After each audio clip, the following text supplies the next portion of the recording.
After Tottenham Hotspur lost 2-0 at Craven Cottage against Fulham on Sunday and Manchester United beat Leicester 3-0 Sunday evening, Spurs are now down to 14th in the Premier League table. Ange Postecoglou has once again said we are nowhere near the level. Christian Romero has come out and said we are not happy with our current situation and defeat for the Spurs women.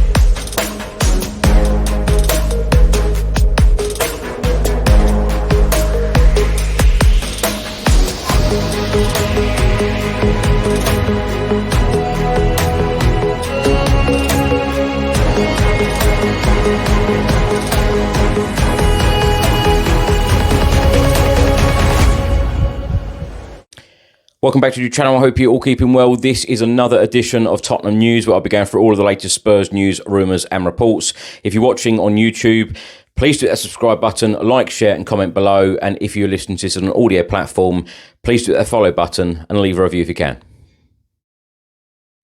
Let's start by talking about the Premier League games that took place on Sunday. Arsenal 1, Chelsea 0, Fulham 2, Tottenham Hotspur 0 and Leicester City 0, Manchester United 3. Because Spurs lost and Manchester United won, United are now in 13th spot. Tottenham Hotspur have dropped down to 14th. We have now played 29, we have won 10, we have drawn 4 and we have lost 15 games out of 29 in the Premier League this season. We have a goal difference of plus 12. We have 34 points. So we currently have 34 points from 29 Premier League matches played this season. It is actually the third worst in Premier League history after 29 games. In the 1993-94 season, we had 30 points from 29 matches. In the 97-98 season, we also had 30 points from 29 matches. And now third on the list, 2024-2025 season, 34 points from 29 matches. Now, after the game, Ange Postecoglou had his press conference and he was asked to talk about 15 league defeats this season and does he have a message to the fans? This is what he had to say. Look, I get their disappointment. It's unacceptable. As I said, 15 defeats is not nowhere near good enough, nowhere near the level we need to be. And I understand the supporters' frustrations with that. As I said, today wasn't as much about performance. It's just, like I said, it was another day where we let a game get away from us that we shouldn't have. Again, it's not like, we've been blown off the park. Like I said, up until the point they scored, I thought we were the team that was sort of getting on top. And like I said, we had a couple of really good chances to go 1-0 up, which would have sort of put the pressure on them. But it's happened too many times this year. We just allow the oppositions, give them a sort of a lift into the game by conceding soft goals. And today was another of those days. So after the full-time whistle, Ange Postecoglou and the players were booed off the pitch at Craven Cottage, having lost 2-0 away at Fulham. Various videos have also been published online showing Ange Postecoglou after the game, talking back to a number of Spurs fans at Fulham after receiving abuse about the performance and the result. Tell also spoke to supporters after the match, telling the supporters, we must all stick together. On Sunday evening, Tottenham Hotspur defender Christian Romero wrote the following on social media. We're not happy with our current situation, but this group will always stand up and take responsibility for everything that happens at our club. Let's all continue to stand together. Once again, fans, thank you for always being there. Former Tottenham Hotspur captain and manager Tim Sherwood has come out and said if Spurs win the Europa League this season, there will be a statue of Ange Postecoglou outside the stadium. On Sunday, the Tottenham Hotspur women were in action in the Women's Super League at home at Brisbane Road against Brighton Hove Albion. The Spurs women lost 1-0. They remain 7th in the WSL table, 17 points from 16 games. This is what boss Robert Villaham had to say about the performance. Very, very physical game. Brighton is a high-pressing team, very aggressive, and we wanted to be that as well. And I think that made the game not so good. Both teams were struggling in possession and to have a really consistent play. But they won the fight today and they won the duels and they scored a goal and we didn't score a goal, so they won. Yeah, that goal just becoming, because it was quite an even first half, so that goal just becoming before half time. How did that sort of change the moods going into the second half? I mean, it's always tough to have that when they score that goal, and especially when it's a head injury and she's down. But when you get that and you need to get back in the game, it's you want to find a momentum. But it was really hard to find a good flow. Obviously, the winning pitch is not the perfect today, but it's both for both teams. It's not like that, but it's more like how can you find a way to get into the game? And it was a lot of duels, and we didn't win those duels today. So there was Brighton's day. And when you look at the second half, obviously we tried to push to find a lever in the game. Is it again just not getting those opportunities at the end to test the goalkeeper? No, I think collectively we didn't find a way to find the collaboration, the patterns, and go in behind them. Individually, I think a few players looks good though. Ella is have a really good period of games right now, and she created that chance in the end, drew winning balls and trying. But as a whole team, we don't really nail the way to find the goal chances today. Yeah, and obviously West Ham next weekend. What can you take from this game to learn and try and improve going into that London derby? I think the out of possession, how we want to press high and how we want to have a high intensity in that's not bad today. We do it together and we try. We need to be better when we win it, how to make sure that we can actually do a counter-attack or establish the play. We need to be a little bit better in the build-up. We need to have a little bit of a better flow when we play technically, and then the duels, because West Ham is also very physical. So we need to make sure that we don't lose those important duels in the box, for example. Now, my thoughts on everything in this episode. Let's start by talking about the defeat at Fulham. Very, very disappointed again. And it started actually an hour and 15 before kickoff, because when I saw that lineup, Bentancur, Basuma, Gray, no disrespect. Where is the creativity in that midfield? Bentancur was the one playing more forward. Archie Gray was the anchor. He was the number 6. Great to see Archie Gray starting there, by the way, for the first time in a Tottenham Hotspur shirt. Of course, he has played in many different positions this season, and he has been a shining light this season for Spurs, but no creativity in that midfield. Ange Postecoglou has heavily criticised Basuma as well, that I haven't covered yet in this episode.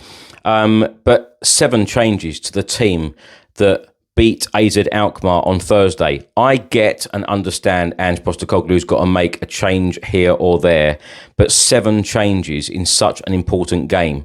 Now, going into this game on Sunday lunchtime, we had lost 5 games going into the last 5 international breaks. So that is now 6. The last 6 games going into international breaks, we have lost every single one of them. This is not good enough.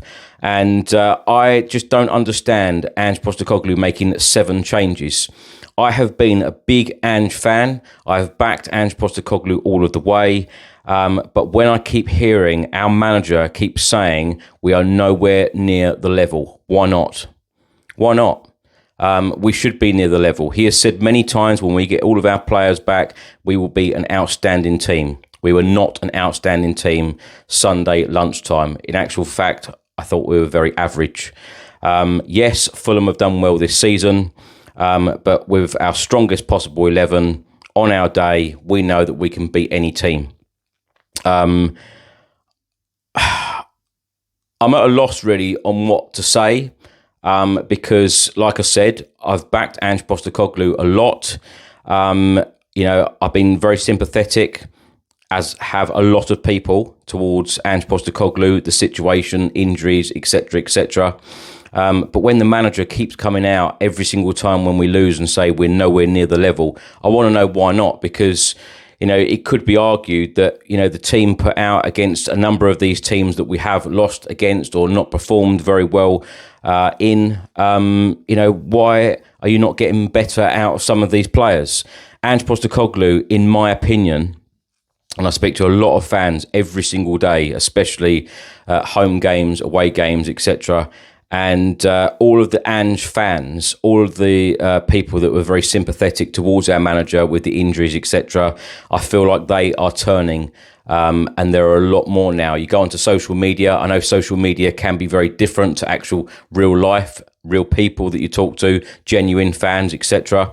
But I feel like Ange Postecoglou is slowly getting more fans to be against him than with him, which is a big, big shame.